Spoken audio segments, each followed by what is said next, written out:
अस्सलाम वालेकुम दोस्तों, मैं हूं डॉक्टर हसन मुर्तजा और आप देख रहे हैं डॉक्टर हसन मुर्तजा ऑफिशियल।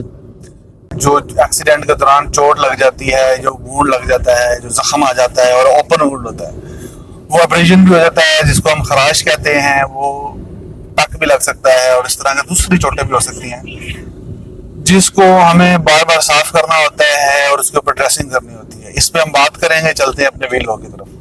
तो दोस्तों, एक्सीडेंट के दौरान जो ओपन वुंड होता है जिसको ज्यादा हॉस्पिटल केयर की जरूरत नहीं होती, नर्सिंग केयर की जरूरत नहीं होती, उसको आप घर के अंदर ही डील करते हैं। ऐसा होता है, जख्म होता है तो उसको हम पायोडीन के साथ साफ कर सकते हैं, स्प्रिट के साथ साफ कर सकते हैं।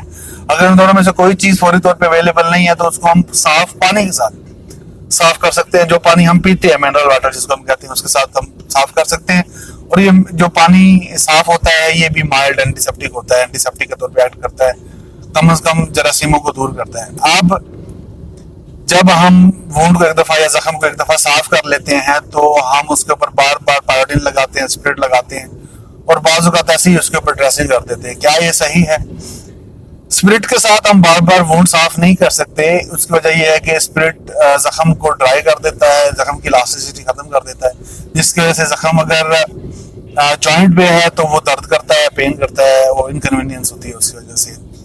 जो पायोडीन है उसके साथ भी हम बार बार साफ नहीं कर सकते, फर्स्ट टाइम सिर्फ साफ कर सकते हैं पायोडीन के साथ। उसकी वजह यह है कि पायोडीन की वजह से एब्सेस पैदा हो जाती है। जी हाँ, पायोडीन एक ऐसी चीज है जिसके बार बार इस्तेमाल से जख्म के अंदर एब्सेस पैदा हो सकती है, रेशा पैदा हो सकता है। तो हमने करना क्या है, पहली दफा तो हम ऐसा कर सकते हैं कि पायोडीन या स्प्रिट के साथ साफ करके उसके ऊपर ड्रेसिंग कर दें। लेकिन बार बार जब हमने उसको साफ करना है तो हम पॉलीफैक्स का इस्तेमाल करते हैं, इस तरह की किसी ऑइंटमेंट का इस्तेमाल करते हैं। बहुत सारी ऑइंटमेंट्स हैं जो मार्केट में अवेलेबल हैं, हम उसका इस्तेमाल करते हैं। उसकी वजह से ना जख्म के अंदर एब्सेस पड़ती है, रेशा नहीं पड़ता, और जख्म के अंदर इलास्टिसिटी रहती है। तो जख्म के अंदर जो इलास्टिसिटी है वो बहुत जरूरी है, उसकी वजह से जख्म को हील होने में मदद मिलती है।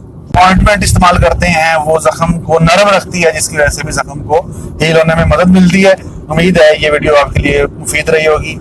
लाइक करें, सब्सक्राइब करें। बहुत शुक्रिया।